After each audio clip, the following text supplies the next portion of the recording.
Yang pertama, berbagai ahli ekonomi dan kebetulan saya juga ILO governing body. 3 kali 3 periode saya menjabat salah satu badan Perserikatan Bangsa-Bangsa PBB berkantor di Jeneva. Kalau mau membandingkan kenaikan harga pangan dan energi, maka kita harus melihat income per kapita. Misal Singapura harga BBM-nya Rp30.000, tapi kan income per kapitanya 40.000. sudah hampir berapa? 40.000 ya? US dollar. US dollar. Ya 10 kali lipat. kecil lah, ya kan?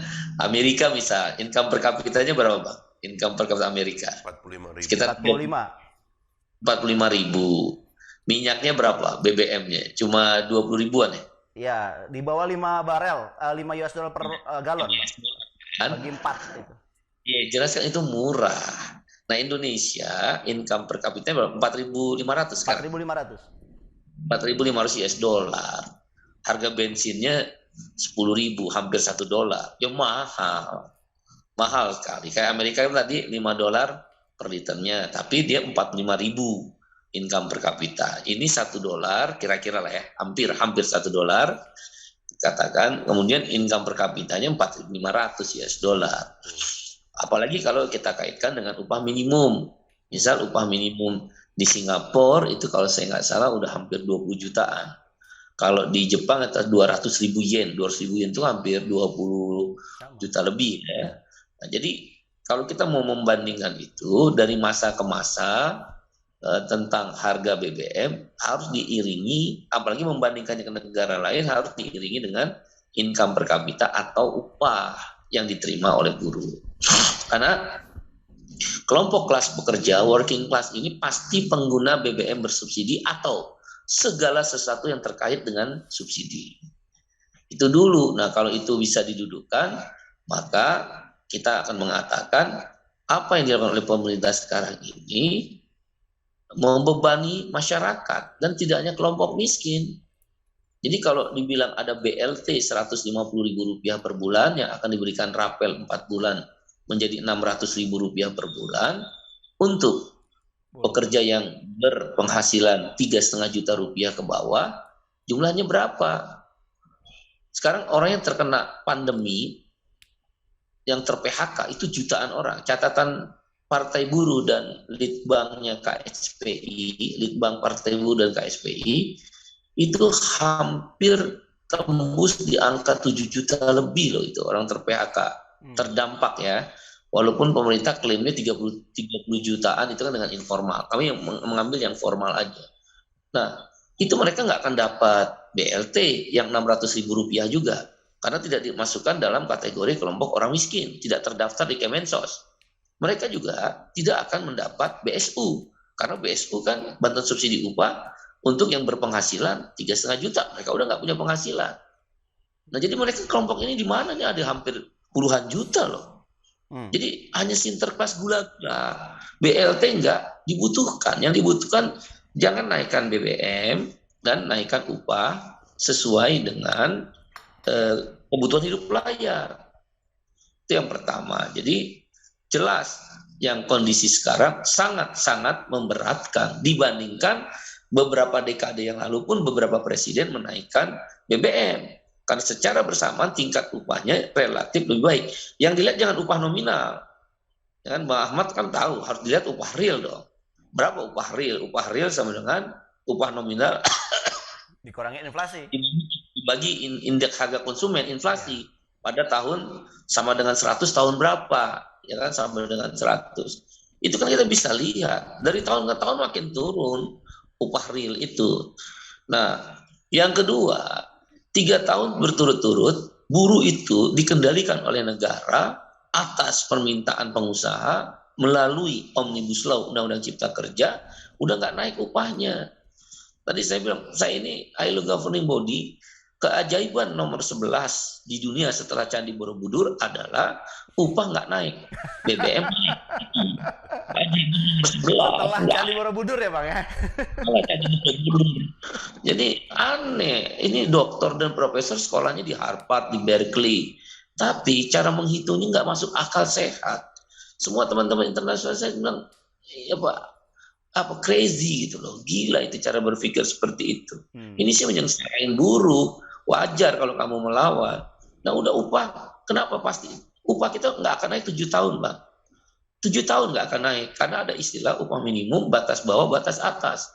Mereka juga bingung, itu apa batas, udah kayak supir taksi, apa angkutan taksi maksudnya, ada batas bawah, batas atas, angkutan lebaran, angkutan darat. Nggak ada upah minimum, safety net. Judulnya aja safety net. Jaring pengaman. Jaring pengamannya satu angka. Nggak ada 2 angka begitu batas bawah. Dengan hitungan batas bawah, batas atas, maka 7 tahun ke depan nggak akan naik. Itu makanya Menaker buru-buru. Nah ini lagi, nggak ada hati, nggak ada pikiran. Buru-buru mengatakan bahwa upah tahun 2023 minimumnya akan menggunakan PP nomor 36 tahun 2022. Itu artinya nggak naik lagi. Udah inflasi aja 4,9 sekarang, dengan naik BBM tembus nggak Bang di angka 7-8% ya? Hitungannya Litbang Partai Buruh sih di situ. Kalau Ibu Sri Mulyani bilang kan 6,8. Dan kalau kami menghitung biar 7-8%. Dan Wamenkeu juga kan Suharsil itu akan ada tambahan inflasi 2-2,5%. Kalau 4,9 tambah 2,5% berarti 7,4. Berarti hampir benar hitungan kita 7-8% itu. Itu belum inflasi komponennya Bang, makanan minuman di atas double digit.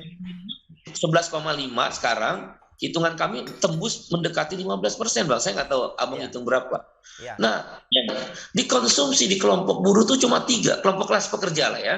Buruh, petani, nelayan, tukang ojek, miskin kota, miskin desa, guru honorer. 3 komponen itu, 1, sewa rumah, 2, transportasi, 3, makanan. Berapa persen masing-masing itu Bang?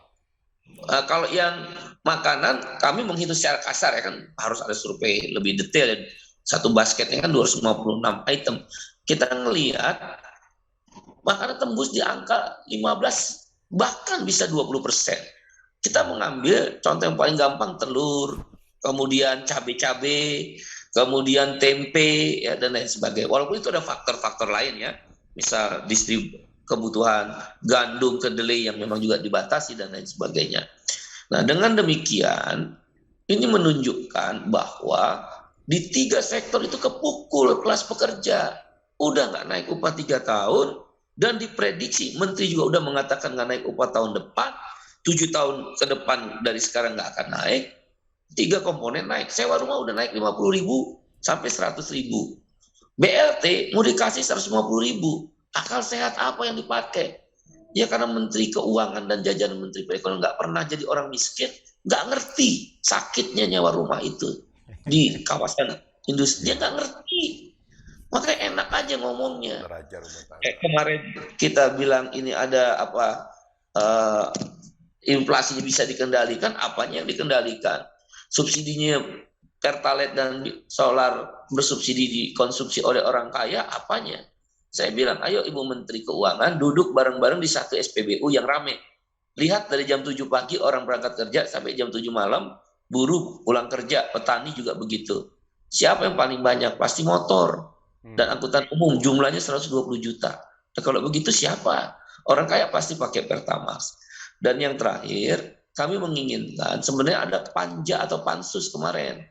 Ya, untuk panja atau pansus BBM, pintu masuknya selisih antara FIFO itu loh. Walaupun dia round 89, dalam ilmu kimia tuh satu round itu nggak terlalu terasa lah. Pertalite round 90 itu nggak terasa, tapi angka kan jauh.